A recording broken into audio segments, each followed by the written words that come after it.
Kembali lagi bersama saya Zikri Nur Rahman. Di sini saya bersama Direktur KMMB Bapak Muhammad Badawi. Selamat pagi Pak. Pagi Zikri, bagaimana kabarnya? Alhamdulillah baik Pak. Pak Badawi gimana Pak? Alhamdulillah sehat juga. Terima kasih. Di pagi ini kita akan bincang-bincang ya Pak terkait dengan rencana kerja dan anggaran perusahaan atau RKAP. Nah, menurut Pak Badawi RKAP itu apa sih Pak? Iya, terima kasih Zikri. RKAP ini adalah rencana kerja anggaran perusahaan, gitu ya. Ini merupakan salah satu cara bagi perusahaan untuk mengimplementasikan dari rencana jangka panjang perusahaan. Jadi kalau kita bicara pada sesi yang lain ada RJBP atau rencana jangka panjang perusahaan, maka implementasi dari rencana jangka panjang ini kita turunkan pada rencana tahunan. Nah, itu yang kita sebut sebagai RKAP, seperti itu. Oh, jadi RKAP itu kayak turunannya RJBP ya Pak? Betul, yang dibuat setiap tahun. Jadi tahun. biasanya kalau di perusahaan-perusahaan setiap bulan Agustus itu sudah mulai menyusun RKAP, kemudian nanti di bulan Desember atau November itu kalau bisa sudah disahkan oleh komisaris di UPS seperti itu. Ya, jadi RKAP ini wajib susun tiap tahun ya Pak. Nah, kira-kira manfaat penyusunan RKAP apa Pak?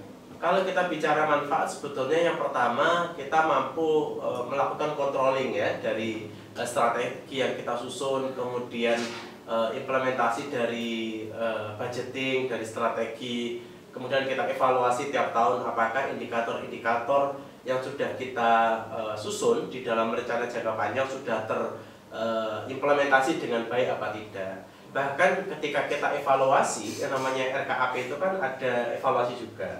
Kita bisa melihat kinerja 1 tahun berjalan, apakah ada turbulensi yang begitu signifikan. Kadang-kala ketika turbulensi itu terlalu cepat, sehingga kita ya mau tidak mau harus melakukan contingency planning, gitu ya. Yang pada 5 tahun lalu kita sudah susun strategi, kemudian sangat mungkin itu menjadi kurang relevan karena ada perubahan industri yang sangat cepat. Nah, oleh karena itu yang perlu kita lakukan kadang-kala kita melakukan rolling plan. Nah, seperti itu. Di dalam rolling plan itu adalah perubahan-perubahan yang kita lakukan karena kita sadar bahwa kondisi bisnis saat ini benar-benar telah berubah. Seperti itu. Jadi RKAP itu bisa juga menyesuaikan kondisi perusahaan saat itu ya Pak.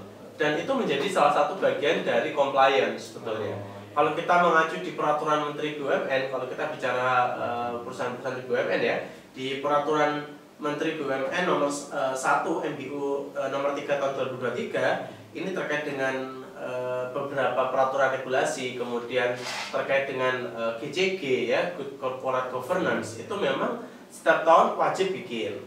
Nah, seringkali pengalaman saya ternyata di beberapa BUMD, di Badan Umum Milik Daerah dan usaha milik daerah, kemudian juga perusahaan swasta, itu juga mereka bikin RKAP. Nah, cuman ada beberapa kasus di lapangan itu mereka nyebutnya bukan RKAP tapi RKAT. Jadi rencana kerja anggaran tahunan. Karena dibuat tiap tahun. Betul. Tapi sebetulnya sama, intinya sama. Jadi dengan adanya RKAP itu kita bisa secara periodik ya melakukan kontingensi, evaluasi dari implementasi yang ada. Seperti itu sih. Di RKAP itu bisa untuk evaluasi ya teman-teman terkait implementasi ke belakang dan juga ke depannya, planning ke depannya gitu ya Pak. Oke, lalu untuk komponen Pak, komponen-komponen yang RKAP kan berarti kan disebut rencana kerja dan anggaran. Nah, komponen-komponen di dalamnya itu ada apa aja minimal? Iya, minimal ada yang pertama tentunya pendahuluan ya. Kita harus ngecek ulang tujuannya sudah kita miliki, misi-misi yang kita miliki, struktur yang kita miliki, apakah masih relevan atau tidak. Sekiranya tidak relevan, maka di situ ada rekomendasi untuk melakukan perubahan. Yang kedua, kita perlu mengevaluasi kinerja 1 tahun terakhir yang harapannya nanti itu digunakan untuk menyusun rencana kerja 1 tahun ke depan, serta rencana budgeting, rencana anggaran di 1 tahun ke depan.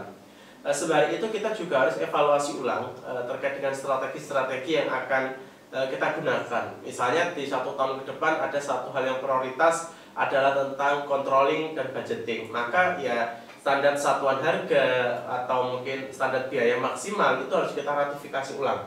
Karena kaitannya nanti ketika budgeting itu kita lakukan evaluasi, arahnya kan ada perubahan pada buku perusahaan atau EBITDA margin perusahaan. Nah, berikutnya adalah proyeksi keuangan, itu penting sekali.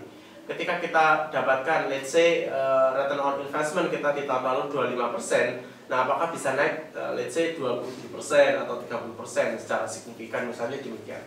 Kemudian, yang tidak kalah pentingnya adalah bagaimana dalam perencanaan 1 tahun ke depan kita juga harus sadar terkait risiko-risiko yang akan kita hadapi.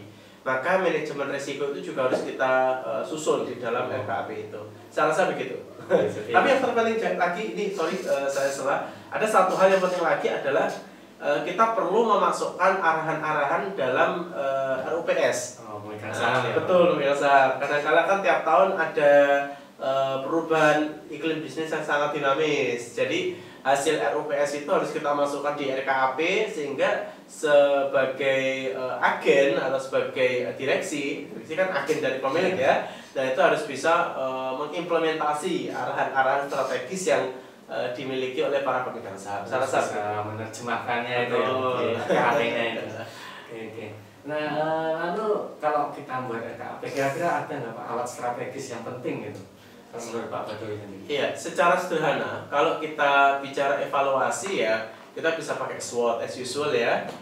Hampir semua company di Indonesia menggunakan hal itu. Atau seringkali kalau memang layanan atau produk di perusahaan kita itu beragam, ya kita bisa pakai daya tarik daya saing perlayanan, ya, seperti itu. Kadang-kala perusahaan itu juga lupa bahwa produk yang saat ini atau tahun lalu laku belum tentu tahun depan laku, kan demikian. Perubahan itu sangat cepat. Kita belajar banyak dari kebangkrutan banyak perusahaan. Mereka tidak salah ya, tidak ada kesalahan yang mereka lakukan, tapi secara eksternal, secara industri muncul pendatang-pendatang baru yang itu bisa mengganti posisi produk mereka. Maka harus kita assessment. Nah, itu alat-alat yang bisa kita gunakan untuk mengevaluasi kinerja saat ini atau masa lalu. Tapi untuk alat yang kita gunakan dalam menyusun implementasi ke depan, nah kita bisa pakai salah satunya balance scorecard gitu ya. Jadi kita identifikasi dari strategi map atau rencana gambaran besar perusahaan mau kayak apa, kita turunkan, kita cascading, inisiatif strategisnya apa. Nah, setiap inisiatif strategis kita susun KPI targetnya berapa, sampai kepada PIC, sampai kepada budgeting pada masing-masing indikator tersebut, seperti itu. Oh ya, sangat detail berarti ya Pak RKAP ini ya Pak. Yeah. Jadi itu tadi ya, kita sudah berbicara banyak terkait rencana kerja dan anggaran perusahaan atau RKAP bersama Direktur KMMB Pak Muhammad Badowi. Jadi bagi kawan-kawan setia viewers dari KMMB yang kiranya membutuhkan penyusunan dari RKAP, bisa nanti berkunjung ke website KMMB, kmmb.co.id, dan bisa menghubungi kontak person yang ada di website tersebut. Mungkin itu saja, kurang lebihnya mohon maaf. See you in the next video.